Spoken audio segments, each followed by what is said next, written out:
नमस्कार विद्यार्थी मित्र हो, आपण सर्वजण आता येणाऱ्या बोर्ड परीक्षेच्या अभ्यासात मग्न असालच. पहिला पेपर इंग्रजीचा आहे. इंग्रजीचा पेपर म्हटलं की आपल्याला दडपण येते, कारण आपल्या मनात इंग्रजीविषयी अकारक भीती निर्माण झालेली असते. ही भीती दूर करण्यासाठी मी तुम्हाला कमी कालावधीत इंग्रजी विषयाची तयारी कशी करता येईल याविषयी माहिती सांगणार आहे.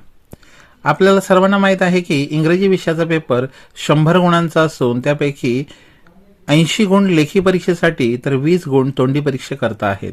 20 गुणांची तोंडी परीक्षा आपण दिलेलीच असेल आणि आता आपण बोर्डात होणाऱ्या 80 गुणांच्या लेखी पेपरला सामोरे जाणार आहोत. लेखी परीक्षेत जर आपल्याला उत्कृष्ट गुण मिळवायचे असतील तर सर्वप्रथम आपण कृतीपत्रिकेच्या स्वरूपाचा अभ्यास केला पाहिजे. 80 गुणांसाठी असलेली जी कृतीपत्रिका आहे तिच्यावर येणारे जे प्रश्न आहेत ते कसे आहेत ते आता आपण पाहणार आहोत. त्याचबरोबर या असणाऱ्या पूर्ण कृतीपत्रिकेमध्ये 100% कोणकोणत्या प्रकारचे ग्रामॅटिकल क्वेश्चन्स येतील, ग्रामरवर आधारित प्रश्न येतील ते सुद्धा आपण पाहणार आहोत. आणि कशा पद्धतीनं सगळे रायटिंग स्किल्सचे तसेच नॉवेल सेक्शनवर म्हणजेच आपले जे लिटररी जेनर आहे त्यावर कशा प्रकारचे प्रश्न विचारले जातील या सगळ्याबद्दल आपण सविस्तर चर्चा करणार आहोत. तर कुठेही जाऊ नका, पूर्ण व्हिडिओ पहा. निश्चितच पूर्ण व्हिडिओ पाहिल्यानंतर आपल्याला बोर्डाचा पेपर लिहायला खूप सोपं जाणार आहे. मी तर पुढे जाऊन असं म्हणेन की ज्या विद्यार्थ्यांना बोर्डाच्या परीक्षेमध्ये पास होण्याची सुद्धा खात्री नाही अशा विद्यार्थ्यांनी सुद्धा जर हा व्हिडिओ पाहिला तर निश्चितच त्यांना खूप चांगल्या प्रकारचे मार्क्स मिळतील, एवढं निश्चित खात्रीलायक मी सांगू शकतो. जो असणारा व्हिडिओ आहे हा शेवटपर्यंत पहा. आपल्या चॅनलला सबस्क्राईब करायला विसरू नका. प्रत्येक वेळेस तुमच्यासाठी अशा प्रकारे आपल्या इंग्रजी विषयांचे त्याचबरोबर इतर असणारे काही व्हिडिओज आहेत ते नवीन नवीन व्हिडिओ तुमच्यासाठी मी घेऊन येतच राहीन, त्यात काही शंका नाही. चला तर मग पाहूया 80 गुणांची असणारी आपली activity sheet format. Section 1 prose section आहे. यामध्ये आपल्याला reading for comprehension, language study, summary, mind mapping हे 3 प्रकारचे प्रश्न असणार आहेत. हा जो पहिला प्रोज सेक्शन आहे हा सेक्शन 1 आहे, टोटल 16 गुणांसाठी. त्यामध्ये आपण पाहूया क्वेश्चन नंबर 1A. ह्याच्यामध्ये आपल्याला A1 to A6 अशा ॲक्टिव्हिटीज असणार आहेत, 6 activities for 12 marks and each activity for 2 marks. चला तर मग आपण चर्चा करूया आपल्या पहिल्या ॲक्टिव्हिटीबद्दल. A1 पहिली ॲक्टिव्हिटी. यामध्ये कशा प्रकारचे प्रश्न आपल्याला विचारले जाऊ शकतात. यामध्ये आपल्याला ट्रू, फॉल्स, चुकी बरोबर वाक्य दिली जातील, ती ओळखायला चुकी बरोबर लिहा, किंवा true or false if sentences are false correct them. जर दिलेली वाक्य चुकीची आहेत तर ते बरोबर लिहा. अशा प्रकारे सुद्धा आपल्याला विचारलं जाऊ शकतं. दुसरा प्रश्न येऊ शकतो rearrange the sentences occurrence in given passage. दिलेल्या पॅसेजमध्ये जसे आलेले आहे त्याच्यानुसार ते रिअरेंज करा, म्हणजे क्रमाने लावा. जो पहिल्यांदा पॅसेजमध्ये आलेला आहे तो पहिला, दुसरा, तिसरा, चौथा अशा प्रकारची वाक्य येऊ शकतात रिअरेंज करण्यासाठी. त्याच्याचबरोबर आपल्याला कंप्लीट सेंटेन्सेस, इनकम्प्लीट सेंटेन्स देतील, आपल्याला पॅसेजमधून पाहून ते कंप्लीट करायचे आहेत. Complete chart, web diagram, flow chart. आपल्याला दिलेली जी काही प्रश्न आहे त्याच्यामध्ये तो प्रश्न व्यवस्थित वाचून तो चार्ट जो आहे, जी वेब डायग्राम आहे, जो फ्लो चार्ट आहे तो आपल्याला कंप्लीट करायचा आहे पॅसेजमध्ये वाचून. त्याचबरोबर की ते इकडे असाही प्रश्न येऊ शकतो, चूज करेक्ट ऑप्शन्स. आपल्याला प्रश्न दिला जाईल आणि त्याचं उत्तर म्हणून आपल्याला 3 किंवा 2 किंवा 4 अशा प्रकारचे ऑप्शन्स दिले जातील आणि योग्य तो ऑप्शन्स आपल्याला काय करायचा आहे, निवडून लिहायचा आहे. अशा पद्धतीनं A1 वर आपल्याला ॲक्टिव्हिटी विचारली जाऊ शकते. त्याच्यानंतर आपण जाऊया A2 ॲक्टिव्हिटीकडे. ही A1 जी ॲक्टिव्हिटी आहे ही सोपी असते. त्याच्यानंतर जाऊया आपण A2 ॲक्टिव्हिटीकडे. इकडे कशा प्रकारचे प्रश्न आपल्याला विचारले जाऊ शकतात. तर इकडे आपल्याला एक्सप्लेन, गेस, जस्टिफाय अशा प्रकारचे प्रश्न आपल्याला विचारले जाऊ शकतात, किंवा गिव्ह रिझन्स वगैरे अशा प्रकारचे सुद्धा प्रश्न विचारले जाऊ शकतात. आपण एक गोष्ट इकडे लक्षात घेतली पाहिजे की आपल्याला या पूर्ण असणाऱ्या कृतीपत्रिकेमध्ये कुठेही WH टाईप क्वेश्चन, ज्या प्रश्नाची सुरुवात WH शब्दानं, what, when, where, which, how अशा प्रकारे होणार नाही. याच्यापूर्वी असे प्रश्न असायचे, पण आताच्या या बदललेल्या स्वरूपामध्ये आपल्याला अशा प्रकारचे प्रश्न कुठेही विचारले जात नाहीत. त्याच्यामुळे याच्यामध्ये सगळ्या असणाऱ्या ॲक्टिव्हिटीज आहेत त्या ॲक्टिव्हिटीज आपल्याला कंप्लीट करायचे आहेत. तर A2 मध्ये अशा प्रकारे आपल्याला एक्सप्लेन म्हणजे स्पष्ट करा, गेस म्हणजे तर्क करा, जस्टिफाय, देन इन्फरन्स अनुमान काढा, इंटरप्रिटेशन अर्थबोध किंवा अर्थस्पष्टीकरण करा, अनालिसिस, विश्लेषण किंवा निष्कर्ष काढा, अशा प्रकारचे प्रश्न आपल्याला इकडे विचारले जाऊ शकतात. A2 आणि A3 मध्ये सेम अशा प्रकारचे आपल्याला प्रश्न विचारले जाऊ शकतात. त्याच्यानंतर आपण जाऊया A4 कडे. आता हा जो A4 असणारा जो प्रश्न आहे हा असणार आहे पर्सनल रिस्पॉन्स. पर्सनल रिस्पॉन्स तर पर्सनल रिस्पॉन्स म्हणजे वैयक्तिक प्रतिसाद. मराठीमध्ये सुद्धा आपल्याला मराठीच्या कृतीपत्रिकेमध्ये सुद्धा अशाच प्रकारचा प्रश्न विचारला जातो. पर्सनल रिस्पॉन्स या प्रश्नाचं उत्तर आपल्याला पॅसेजमधून लिहायचं नाही. लक्षात घ्या मी काय म्हणतोय. आपल्याला A4 हे जे असणारी ऍक्टिव्हिटी आहे ही पर्सनल रिस्पॉन्स आहे. याच्यामध्ये विचारलेला जो प्रश्न आहे या प्रश्नाचं आपल्याला स्वमत लिहायचं आहे, आपले स्वतःचे विचार लिहायचे आहेत, तेही पॉझिटिव्ह. निगेटिव्ह दृष्टिकोनातून नाही, पॉझिटिव्ह दृष्टिकोनातून आपल्याला या प्रश्नाचं उत्तर लिहायचं आहे. A1, A2 आणि A3 या तीनही ऍक्टिव्हिटीची असणारी प्रश्नांची उत्तरं आहेत हे आपल्याला पॅसेजमधून लिहायची आहेत. पण पर्सनल रिस्पॉन्स असणारं जे उत्तर आहे आपल्याला स्वमत लिहायचं आहे, ते पॅसेजमधून लिहायचं नाही. त्याच्यानंतर आपण जाऊया A5 कडे. A5 हे जे असणारे लँग्वेज स्टडी याच्यामध्ये ग्रामरवर आपल्याला प्रश्न विचारले जातात. याच्यामध्ये 2 मार्कांसाठी असणारे याच्यामध्ये कुठलेही 2 ग्रामरचे टॉपिक येऊ शकतात. मी स्क्रीनवर लिहिलेले आहेत 100% ग्रामरचे प्रश्न कोणते विचारले जातील.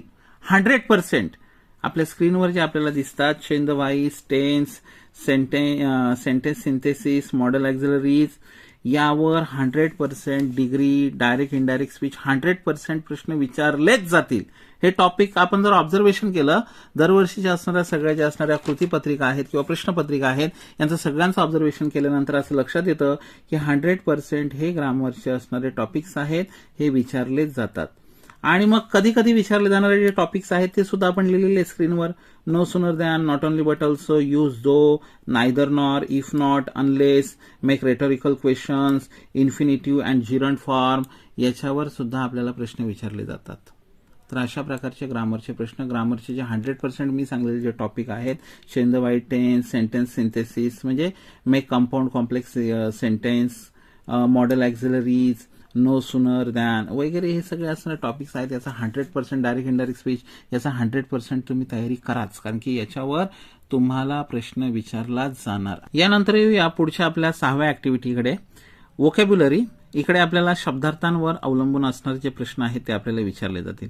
या वोकॅब्युलरीमध्ये आपल्याला सिनॉनिम्स, अँटॉनिम्स, सिनॉनिम्स म्हणजे समानार्थी, अँटॉनिम्स म्हणजे विरुद्धार्थी शब्द किंवा पार्ट्स ऑफ स्पीचवर make adjective, find out adverbs, find out another words अशा प्रकारचे कुठलेही पार्ट्स ऑफ स्पीचच्या दृष्टिकोनातून असणारे शब्द आहेत ते आपल्या या दिलेल्या पॅसेजमधून शोधून लिहा अशा प्रकारे. किंवा याच्यामध्ये बहुतेक वेळेस ना मॅच द पियर्स म्हणजे समानार्थी शब्द किंवा विरुद्धार्थी शब्दाच्या जोड्या दिल्या जातात आणि त्या मिसमॅच असतात आणि त्या आपल्याला मॅच करायचे असतात. तर आताच्या परीक्षेमध्ये अशा प्रकारे मॅच द पियर्स वोकॅब्युलरीवर प्रश्न विचारला जाईल याची दाट शक्यता आहे. अशा प्रकारे प्रश्न क्रमांक 1 क्वेश्चन नंबर 1A याच्यामध्ये आपल्याला अशा 6 ऍक्टिव्हिटीज आहेत त्या 12 गुणांसाठी त्या आपल्याला विचारल्या जातील. त्यानंतर आपण पुढे जाऊया B1. आता आपण काय केलं क्वेश्चन नंबर 1A पाहिला. आता आपण पाहूया क्वेश्चन नंबर 1 मध्ये B. याच्यामध्ये B1 मध्ये बघा आपल्याला काय विचारलं जातं. यामध्ये B मध्ये आपल्याला पहिले 3 मार्क्स असतात 3 ग्रामरच्या टॉपिकसाठी. आता मागाशी मी तुमच्याशी म्हटलं स्क्रीनवर आपण पाहिले सगळे जे असणारे ग्रामरचे टॉपिक आहेत याचपैकी ग्रामरचे टॉपिक्स इकडे आपल्याला विचारले जातील. मग मी म्हटलं 100% मॉडेल ऑक्झिलरी विचारली जाते. तर मॉडेल ऑक्झिलरी 2 पद्धतीने विचारली जाऊ शकते. कशा पद्धतीनं तर rewrite using model auxiliary showing compulsion, showing ability, showing necessity. तर तिथे असणारी जी काही शोविंग कंपल्शन म्हटलं तर मस्ट. तर मग त्याच्याऐवजी दुसरा जर कुठला दिला असेल कॅन दिला असेल तर कॅन काढायचा आणि कंपल्शन दाखवणारा मस्ट आहे तो फक्त तिथे टाकून द्यायचा. किंवा असं सुद्धा येऊ शकतं state the function of model auxiliary. दिलेली जी मॉडेल ऑक्झिलरी आहे तिचं कोणतं फंक्शन आहे तर कॅन असेल तर आपल्याला माहित आहे कॅन काय दाखवतो ॲबिलिटी दाखवतो, मस्ट काय दाखवतो कंपल्शन दाखवतो. तर अशा सगळ्या असणाऱ्या ज्या मॉडेल ऑक्झिलरी आहेत त्यांचं फंक्शन काय आहे हे आपल्याला माहित असणं गरजेचं आहे. त्याच्यानंतर आपण चेंज द व्हॉइस या टॉपिकबद्दल थोडीशी चर्चा करूया. चेंज द व्हॉइसमध्ये काय येऊ शकतं डायरेक्ट चेंज द व्हॉइस अशा प्रकारची सूचना न येता तुम्हाला अशा प्रकारची सूचना येऊ शकते rewrite the sentence beginning with आणि मग तुम्हाला वाक्यातला ऑब्जेक्ट दिला जाईल.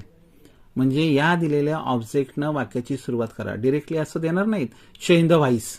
आपल्याला ओळखता आलं पाहिजे की सूचना काय दिलेली आहे. Rewrite the sentence beginning with, आणि तो दिलेला जे काही आपल्याला बिगिनिंग विथ मध्ये जे काही ऑब्जेक्ट दिलेले याचा अर्थ आपल्याला दिलेल्या वाक्याचा व्हॉइस चेंज करायचा आहे. ऍक्टिव्ह असेल तर पॅसिव्ह करायचं आहे, पॅसिव्ह असेल तर ऍक्टिव्ह करायचं आहे. अशा प्रकारे सुद्धा आपल्याला प्रश्नपत्रिकेमध्ये ग्रामरवर प्रश्न विचारला जातो. त्याच्यानंतर दुसरा एक महत्वाचा ग्रामरचा टॉपिक आहे डायरेक्ट इनडायरेक्ट स्पीच. आपल्याला सगळ्यांना परिचित आहे, पण इकडे सुद्धा direct indirect speech, make indirect speech, make direct speech याच्याऐवजी आपल्याला असं सुद्धा येऊ शकतं, मेक रिपोर्टेड स्पीच. आता रिपोर्टेड स्पीच म्हटलं की आपण कन्फ्यूज होऊ. कन्फ्यूज व्हायचं काम नाही, काही कन्फ्यूज व्हायचं कारण नाही. आपण रिपोर्टेड स्पीच म्हणजे आपल्याला इनडायरेक्ट स्पीच करायला सांगितलेलं आहे, ही गोष्ट आपण लक्षात घेतली पाहिजे. अशा प्रकारे ग्रामरचे वेगवेगळे टॉपिक्स. त्याच्यानंतर टेन्स बद्दल आपण चर्चा करूया. टेन्स बद्दल काय येऊ शकतं, तर एक वाक्य दिलं जाईल आणि खाली सूचना दिली जाईल, identify the tense of given sentence. दिलेल्या वाक्याचा काळ ओळखा. तर मग तो आपण ओळखायचा, सिंपल प्रेझेंट आहे, पास्ट परफेक्ट आहे, फ्युचर कंटिन्युअस आहे, कोणतं टेन्स आहे ते आपण लिहायचं. किंवा अशा प्रकारे दिलं जाईल की दिलेलं वाक्य आहे, change the sentence into present continuous tense. मग तो दिलेलं प्रेझेंट कंटिन्युअस असेल, वेगळा कुठला तरी असेल, तर मग आपल्याला काय करायचं आहे, प्रेझेंट कंटिन्युअस टेन्स आपल्याला काय करायचंय. B1 वर चर्चा केल्यानंतर आपण B2 कडे जाऊया. B2 मध्ये कशा प्रकारचा प्रश्न येऊ शकतो, spot the error in the given sentence and rewrite the correct sentence. म्हणजे दिलेल्या वाक्यातील चुकी असेल, दिलेल्या वाक्यामध्ये कुठलीही चुकी असू शकते, ती आपल्याला ओळखायची आणि योग्य करेक्ट अशा प्रकारचा आपल्याला सेंटेन्स लिहायचा आहे. तर मग ती ग्रॅमॅटिकल मिस्टेक सुद्धा असू शकते. आपल्याला माहिती आहे प्रेझेंट कंटिन्युअस टेन्समध्ये ही शीट नंतर कधी आपण इज वापरतो, आणि जर दे असेल तर त्यांच्या नंतर आर वापरतो. किंवा परफेक्ट प्रेझेंट परफेक्ट असेल तर आय नंतर कधी आपण काय वापरतो, हॅव वापरतो. तिथे कदाचित हॅज वापरलेला असेल. अशा प्रकारच्या ज्या असणाऱ्या ग्रॅमॅटिकल मिस्टेक्स आहेत त्या आपल्याला ओळखायच्या आहेत. एखाद्या वेळेस स्पेलिंग मिस्टेक असू शकते, हेल्पिंग वर्बची मिस्टेक असू शकते, स्मॉल अँड कॅपिटल अल्फाबेट्स जसं आपण नियमानुसार वापरतो ती सुद्धा एखाद्या वेळेस चुकी असू शकते. पंक्च्युएशन मार्क्स जे आहेत, पंक्च्युएशन मार्क्स ते चुकीचे असू शकतात. किंवा सेंटेन्स कन्स्ट्रक्शन जे आहे ते चुकीचं असू शकतं, टेन्स चुकीचा वापरलेला असू शकतो. अशा प्रकारे करेक्ट द सेंटेन्समध्ये, स्पॉट द एररमध्ये आपल्याला काहीतरी वाक्यामध्ये सूक्ष्म अशी चुकी दिलेली असेल ती आपल्याला ओळखायची आणि वाक्य करेक्ट करून लिहायचं आहे. ही आहे B2 ऍक्टिव्हिटी. अशा प्रकारे जो B टॉपिक आहे हा टोटल 4 गुणांसाठी आहे. B1 3 गुणांसाठी, B2 1 गुणांसाठी, टोटल 4 मार्क्स. म्हणजे पॅसेज आपण पाहिला 12 गुणांचा आणि B मध्ये आपण ग्रामर पाहिला 4 गुणांचा. 12 आणि 4 16 मार्क्सचा हा पहिला प्रश्न क्रमांक होता. त्याच्यानंतर आपण जाऊया प्रश्न क्रमांक 2 कडे. हा असणार जो आहे प्रश्न क्रमांक 2 आहे अनसीन. पहिला जो असणारा पॅसेज आपण पाहिला हा आपल्या पुस्तकातील होता. आता जो दुसरा आहे तो अनसीन पॅसेज आहे. याच्यामध्ये सुद्धा सेम आपल्याला A1 पासून तर A6 पर्यंत 6 ऍक्टिव्हिटीज विचारल्या जातील. जशा आपण ऍक्टिव्हिटीज क्वेश्चन नंबर 1 मध्ये पाहिल्या सेम तशाच प्रकारच्या ऍक्टिव्हिटीज आपल्याला विचारल्या जातील. वेगळ्या काही ऍक्टिव्हिटीज असणार नाहीत. फक्त ऍक्टिव्हिटीज रिपीट होणार नाहीत. अलग लक्षात, ऍक्टिव्हिटीज रिपीट होणार नाहीत, ग्रामरचे टॉपिक रिपीट होणार नाहीत. तिकडे चेंज द व्हाईस विचारलेला असेल तर इकडे कदाचित इन्फिनिटिव्ह फॉर्म विचारला असेल. अशा पद्धतीने फक्त बदल करून आपल्याला इकडे प्रश्न विचारला जाईल. सेम आपल्याला ह्या 6 ऍक्टिव्हिटीज 12 गुणांसाठी असणार आहेत. त्याच्यानंतर क्वेश्चन नंबर 2 मध्ये ए पाहिला आपण अनसीन पॅराग्राफ. त्याच्यानंतर आपण पाहूया B समरी रायटिंग. आपल्याला 100% मार्क्स मिळवून देणारा टॉपिक. समरी रायटिंग म्हणजे काय, सारांश लेखन. मी म्हटलं ज्या विद्यार्थ्यांना इंग्रजीचं काही एक येत नाही, काही जमत नाही, असे विद्यार्थी सुद्धा इंग्रजीमध्ये पास होऊ शकतात. हे अशा प्रकारचे जे प्रश्न आहेत ते आपल्याला पास करून देऊ शकतात. समरी रायटिंग म्हणजे सारांश लेखन. इकडे ही जी असणारी समरी रायटिंग हे 3 गुणांसाठी येते आपल्याला. तर याच्यामध्ये आपल्याला 3 गुणांमध्ये 1 मार्क जो असतो तो आपल्याला टायटल लिहिण्यासाठी असतो आणि दुसरे जे राहिलेले 2 मार्क्स आहेत ते आपल्याला प्रेझेंटेशनसाठी विचारलेले, म्हणजे प्रेझेंटेशनसाठी 2 मार्क्स दिलेले असतात. टायटलला 1 मार्क. मग समरी रायटिंग करताना आपण टायटल लिहायचा. पूर्ण असणारं जे काही पॅराग्राफ आहे तो पॅराग्राफ वाचायचा. पॅराग्राफ कुणावर आहे, कुठल्या व्यक्तीवर आहे, कुठल्या विषयासंदर्भात माहिती देणार आहे, त्या व्यक्तीचं किंवा त्या विषयाचं नाव लिहायचं. टायटलमध्ये 1 किंवा 2 शब्दांमध्ये आपण टायटल लिहायचं, जरा ब्रॉड लिहायचं आणि मग टायटल लिहिल्यानंतर आपण समरी लिहायला सुरुवात करायची. समरी ही पूर्ण पॅसेज वाचल्यानंतर आपल्या स्वतःच्या शब्दांमध्ये, सोप्या शब्दांमध्ये लिहिणं अपेक्षित असतं. समरी रायटिंग ही 1/3 करायची असते, 1/3 म्हणजे जवळजवळ 33% वगैरे आपल्याला ती लिहायची असते. म्हणजे जर एखाद्या पॅसेजमध्ये आपल्याला जर 10 ओळी दिलेल्या आहेत तर एक साधारणतः 3.5 ओळी लिहिणं अपेक्षित आहे. म्हणजे समरी म्हणजे आपल्याला ते काय करायचं, शॉर्ट करायचं आहे. तर मग काय करायचं, ज्याला काही येत नाही अशा विद्यार्थ्यांना हा प्रश्न लिहायचा सोडायचा नाही. तुम्ही पेपर लिहिला तर 100% तुम्ही पास व्हाल, काळजी नसावी.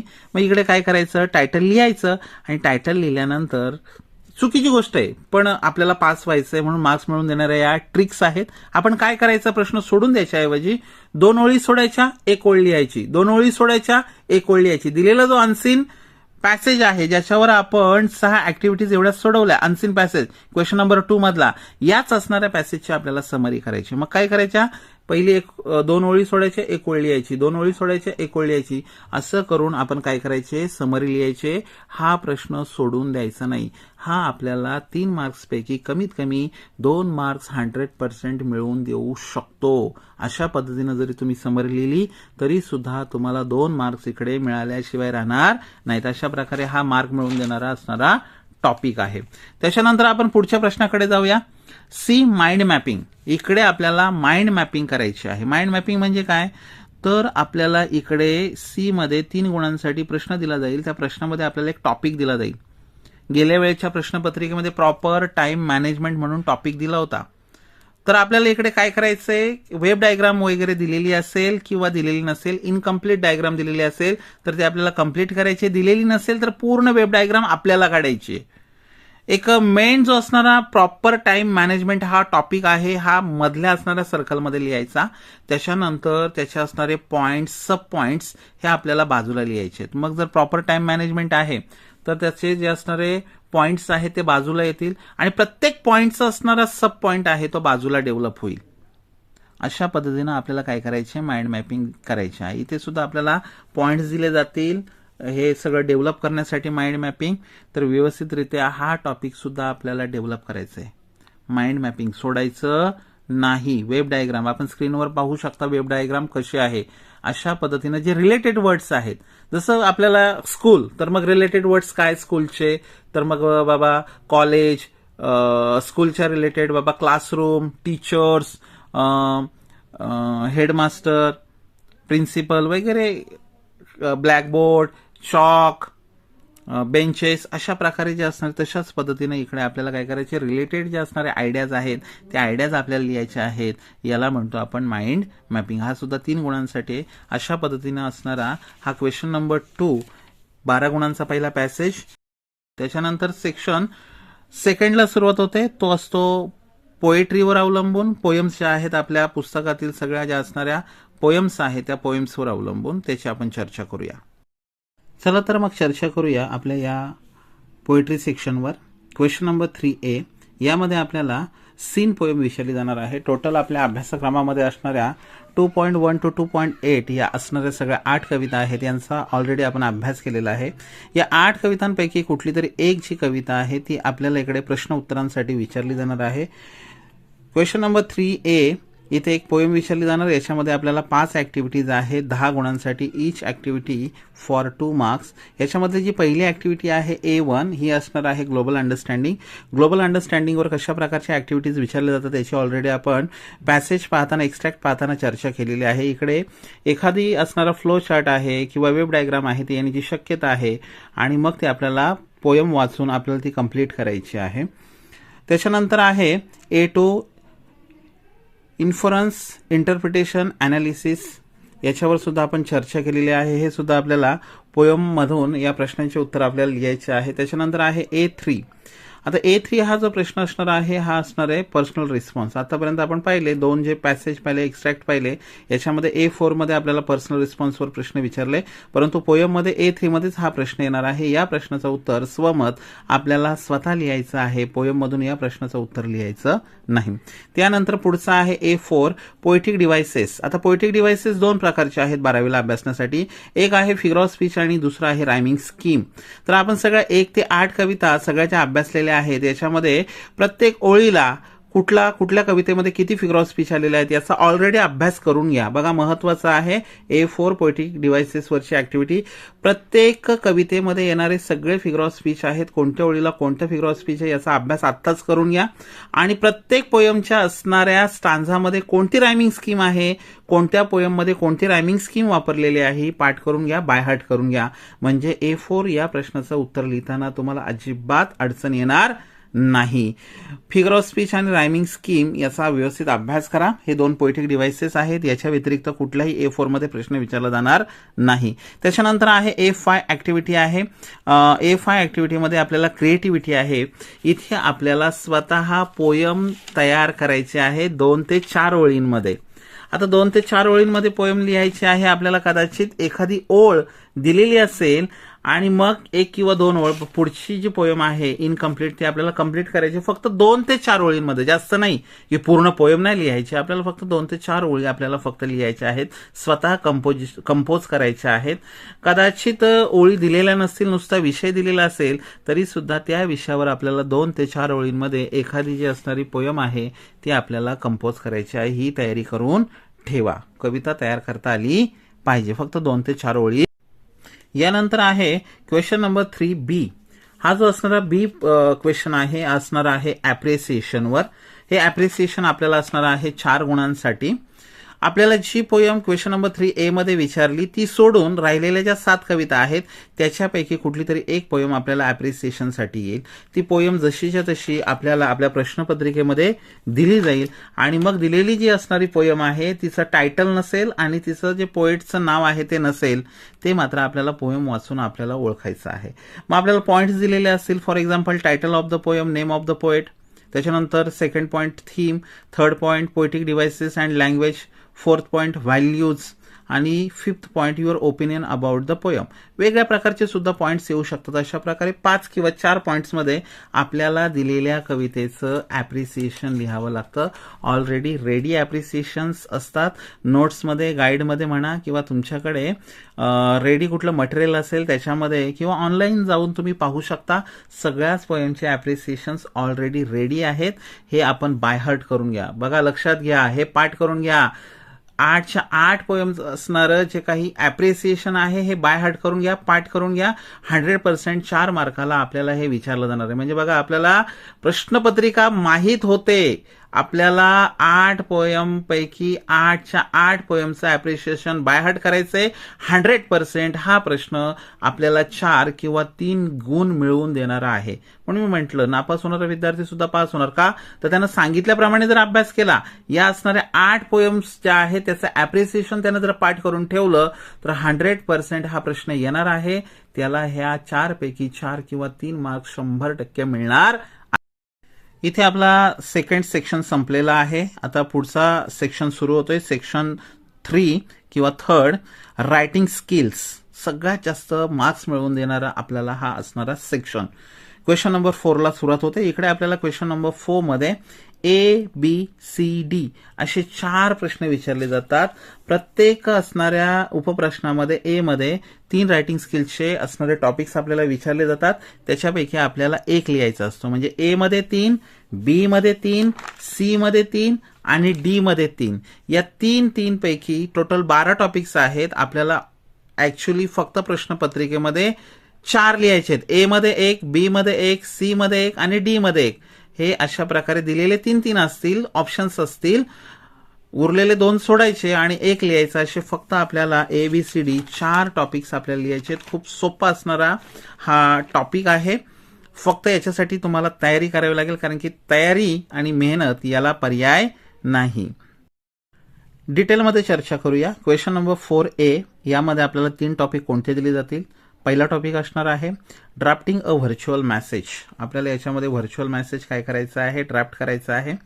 त्याला ऑप्शनला असणार आहे स्टेटमेंट ऑफ पर्पज, त्याला आपण SOP सुद्धा म्हणतो. आणि तिसरं असणार आहे ग्रुप डिस्कशन. या 3 पैकी आपल्याला फक्त एकच टॉपिक आपल्याला काय करायचं आहे, अटेम्प्ट करायचं आहे. माझ्या दृष्टिकोनातून जर तुम्हाला कमी वेळेमध्ये जास्त मार्क्स मिळवून देणार जर टॉपिक कुठला असेल तर तो आहे व्हर्च्युअल मेसेज. खूप सोपा, सगळ्यात सोपा असणारा व्हर्च्युअल मेसेज या टॉपिकची तयारी करा. त्याच्यानंतर ग्रुप डिस्कशन सुद्धा सोपं आहे आणि स्टेटमेंट ऑफ पर्पज जो आहे तो थोडासा अवघड आहे, कारण की हा वेळ खाऊ असणारा टॉपिक आहे. याच्यामध्ये प्रश्नाचं उत्तर खूप मोठं लिहावं लागतं. याच्यामध्ये सगळ्यात सोपा मी म्हटल्याप्रमाणे व्हर्च्युअल मेसेज फक्त 7 ते 8 ओळींमध्ये पूर्ण फॉर्मॅटमध्ये हा तयार करायचा असतो. स्क्रीनवर आपण पाहू शकता हा कशा प्रकारे तयार केला जातो.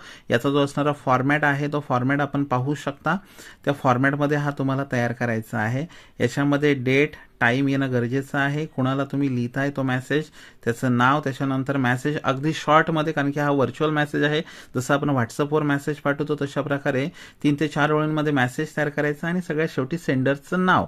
बस अशा पद्धतीनं व्हर्च्युअल मेसेज काय केला जातो, तयार केला जातो. याच्यामध्ये कंटेंटला 2 मार्क्स असतात, सिक्वेन्स किंवा फ्लो ऑफ आयडियाजला 1 मार्क असतो आणि ॲप्रोप्रिएटनेस लँग्वेजचं यूज तुम्ही कसं केलेलं आहे, ग्रॅमॅटिकली करेक्ट आहे का, त्याला 1 मार्क. अशा प्रकारे 4 गुणांसाठी हा टॉपिक. यानंतरचा पुढचा टॉपिक आहे क्वेश्चन नंबर 4 बी. ए आपण पाहिला, आता बी पाहतोय. याच्यामध्ये आपल्याला पुन्हा 3 वेगवेगळ्या प्रकारचे प्रश्न येतील रायटिंग स्किल्सचे. Email, report writing and interview questions, असे 3. Email, report writing and interview questions. याच्यामध्ये सगळ्यात सोपट जो टॉपिक आहे तो इंटरव्ह्यू क्वेश्चन्स. मी स्क्रीनवर देतोय, तुम्ही स्क्रीनवर पहा. कुठल्याही प्रकारचा प्रश्न विचारू दे, अशाच्या अशा प्रकारचे हे असणारे इंटरव्ह्यू क्वेश्चन्स तुम्ही लिहून काढा. निश्चित तुम्हाला 4 पैकी 3 मार्क्स मिळणार, निश्चितपैकी तुम्हाला मिळतील. अशा पद्धतीनं इंटरव्ह्यू क्वेश्चन्स खूप सोपे आहेत. रिपोर्ट रायटिंग सुद्धा सोपे आहे, ईमेल सुद्धा सोपा आहे. पण कमी वेळेमध्ये सगळ्यात जास्त मार्क्स मिळवून देणारा हा टॉपिक आहे इंटरव्ह्यू क्वेश्चन्स.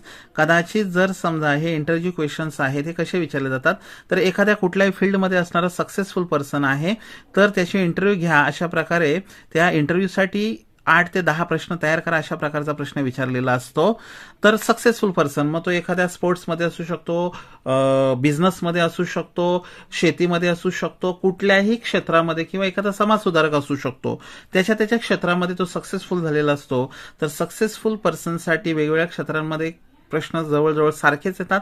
ते प्रश्न मी स्क्रीनवर दिलेले आहे, ते व्यवस्थित पहा.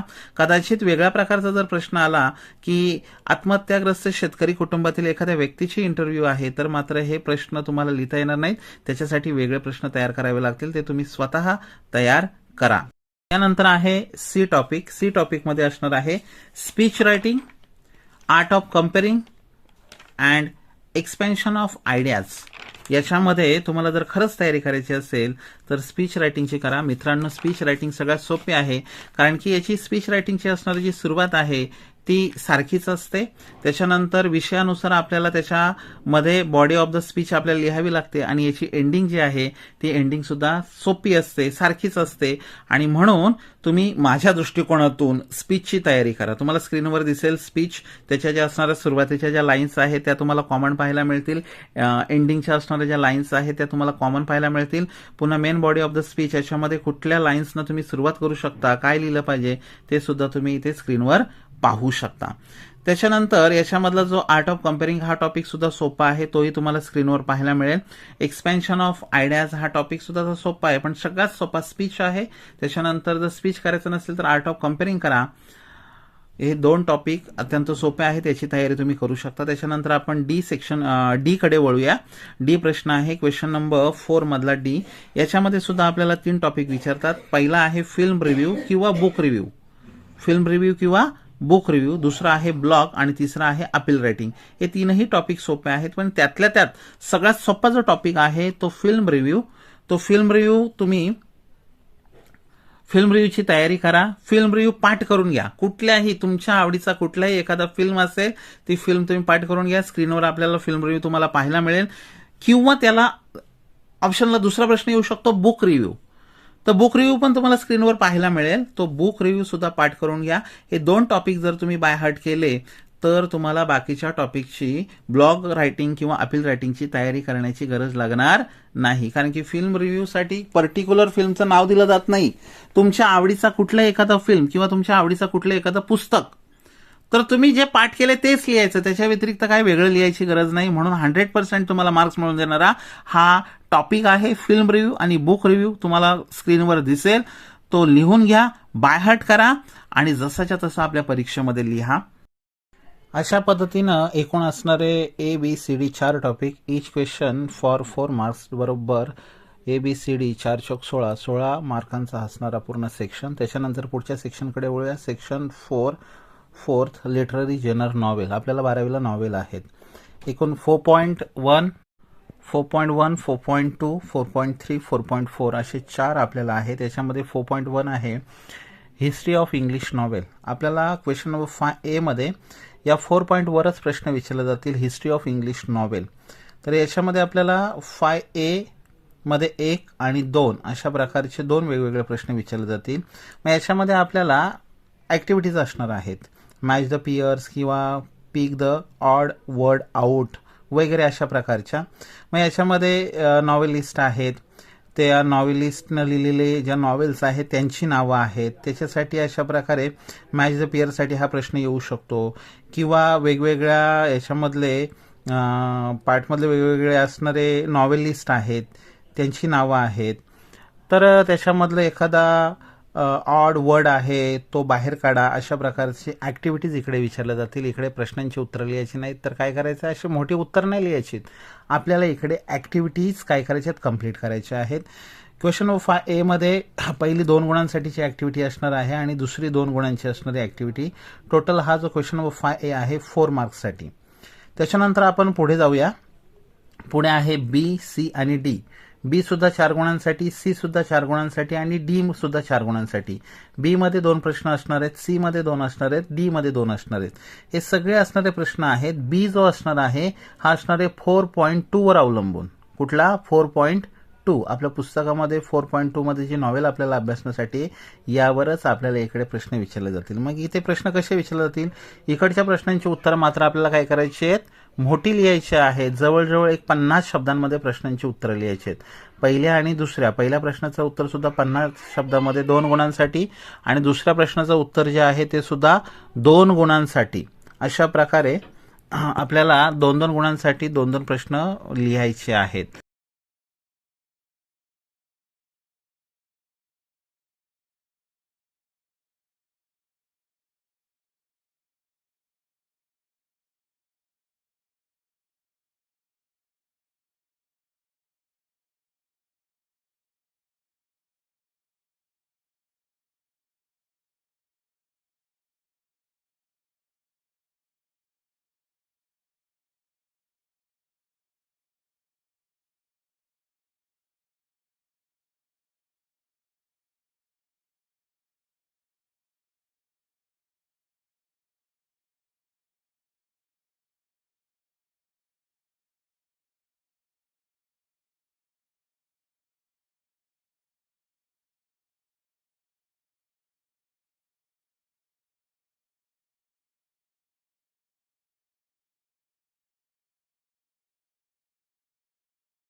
आपल्याला काय करायचं आहे, आपल्याला प्लॉट, नॉवेल, सेटिंग, थीम या सगळ्याचा आपल्याला अभ्यास करायचा आहे. मग बी असेल, सी असेल, डी असेल. बी मध्ये वेगळी नॉवेल आहे, सी मध्ये वेगळी नॉवेल आहे, डी मध्ये वेगळी नॉवेल आहे. 4.2, 4.3, 4.4. तर याच्यामध्ये माझ्या दृष्टिकोनातून याच्यामध्ये तुम्ही सगळ्यात जास्त जो भर द्याल तो प्लॉटवर द्या. कारण की प्रत्येक नॉवेलचा असणारा प्लॉट म्हणजे त्याचं जे कथानक आहे, त्या कथानकाचा सारांश आहे, ते तुमचं पाठांतर असेल तर तुम्हाला कुठल्याही प्रकारचा प्रश्न विचारला तर तुम्ही त्याचं उत्तर लिहू शकता. मग प्लॉट जर तुमचा पाठ असेल तर निश्चितच त्याच्यामधले जे कॅरेक्टर्स आहेत, जे पात्र आहेत, ते पात्र सुद्धा तुमचे पाठ असणार, त्या पात्रांबद्दलची सुद्धा तुम्हाला माहिती असणार आहे. म्हणून सगळ्यात महत्त्वाचा याच्यामधला जो प्लॉट आहे आणि कॅरेक्टर्स आहेत याचा पूर्ण अभ्यास करा. बी मध्ये 4.2 मध्ये जे असणारे सगळे प्लॉट आणि त्याच्यामधले असणारे कॅरेक्टर्स, पात्र, सी मध्ये सुद्धा सेम तुम्ही प्लॉट आणि कॅरेक्टरवर अभ्यास करा आणि डी मध्ये सुद्धा प्लॉट आणि कॅरेक्टरवर तुम्ही अभ्यास करा, जेणेकरून तुम्हाला या प्रश्नांची उत्तरं लिहिता येतील. इकडे महत्त्वाचं म्हणजे कुठल्याही प्रकारचा आपल्याला पॅराग्राफ नसणार आहे. आपल्याला directly without paragraph, without extract आपल्याला प्रश्नांची उत्तरं लिहायची आहेत. म्हणजे हे प्रश्नसुद्धा आपण बाय हार्ट पाठांतर करणं गरजेचं आहे. म्हणून आपल्याला 4.2 सगळं जे कथानक आहे ते पाठ करायचं आहे नॉवेलचं. सी मध्ये 4.3 याचं सुद्धा कथानक आपल्याला पाठ करायचं आहे आणि डी मध्ये असणारं 4.4 याचं सुद्धा कथानक आपल्याला पाठ करायचं आहे. तुमच्या लक्षात आलं असेल क्वेश्चन नंबर 5A याच्यामध्ये ऍक्टिव्हिटीज आहेत, परंतु बी, सी आणि डी याच्यामध्ये ऍक्टिव्हिटीज नाहीत. आपल्याला बी मध्ये 2 प्रश्न, सी मध्ये 2 प्रश्न, डी मध्ये 2 प्रश्न, अशा प्रकारे आपल्याला 6 प्रश्न विचारले जाणार आहेत. बी हा 4.2 वर, सी हा 4.3 वर आणि डी हा 4.4 वर. अशा प्रकारे हा सुद्धा सगळा असणारा सेक्शन 4 जो आहे लिटररी जेनर नॉवेल हा सुद्धा 16 गुणांचा आहे. व्यवस्थित मित्रांनो अभ्यास करा. तुम्हाला परीक्षेसाठी सुयश चिंतितो. तुम्हाला सगळ्यांना खूप साऱ्या शुभेच्छा देतो. बेस्ट ऑफ लक. खूप चांगल्या पद्धतीनं पेपर लिहा. मी सांगितल्याप्रमाणे सगळ्या प्रश्नांची उत्तरं लिहा. जे काही बाय हार्ट करायचं आहे, जे पाठांतर करायचं आहे त्याला पर्याय नाही, ते पाठांतरच करायचं आहे आणि पाठांतर करून त्या प्रश्नांची उत्तरं लिहा. आणि सगळ्यात महत्त्वाचं, पेपर अपूर्ण सोडू नका. आपल्याला एखाद्या प्रश्नाचं उत्तर येत नसेल, पॅसेजमध्ये एक्स्ट्रॅक्टमध्ये शोधण्याचा प्रयत्न करा. जो तुम्हाला वाटतो तो लिहा, कारण की खरा गुरुमंत्र कानमंत्र हाच आहे. तुम्हाला जर पेपरमध्ये खूप चांगले मार्क्स मिळवायचे आहेत, तुम्हाला खूप चांगला स्कोअर मिळवायचा आहे, कुठलाही प्रश्न अपूर्ण सोडू नका. पूर्ण पेपर कव्हर करण्याचा प्रयत्न करा. मी तर पुढे जाऊन कदाचित चुकीचं म्हणेल, पण आपल्याला उत्तर येत नसेल तरी सुद्धा तो पॅराग्राफमध्ये कुठेतरी शोधण्याचा प्रयत्न करा किंवा आपल्या मनानं लिहिण्याचा प्रयत्न करा, पण एकही प्रश्न सोडू नका. अपूर्ण उत्तरपत्रिका देऊ नका. पूर्ण पेपर आपल्याला सोडवा. वेळेचं व्यवस्थित नियोजन करा आणि व्यवस्थित पेपर लिहा. पुन्हा एकदा सगळ्यांना बेस्ट ऑफ लक. पूर्ण व्हिडिओ पाहिल्याबद्दल सगळ्यांचे धन्यवाद. आपल्यासाठी अशाच प्रकारचे व्हिडिओ मी सतत घेऊन येत राहीन. पुन्हा एकदा सगळ्यांचे धन्यवाद. थँक्यू.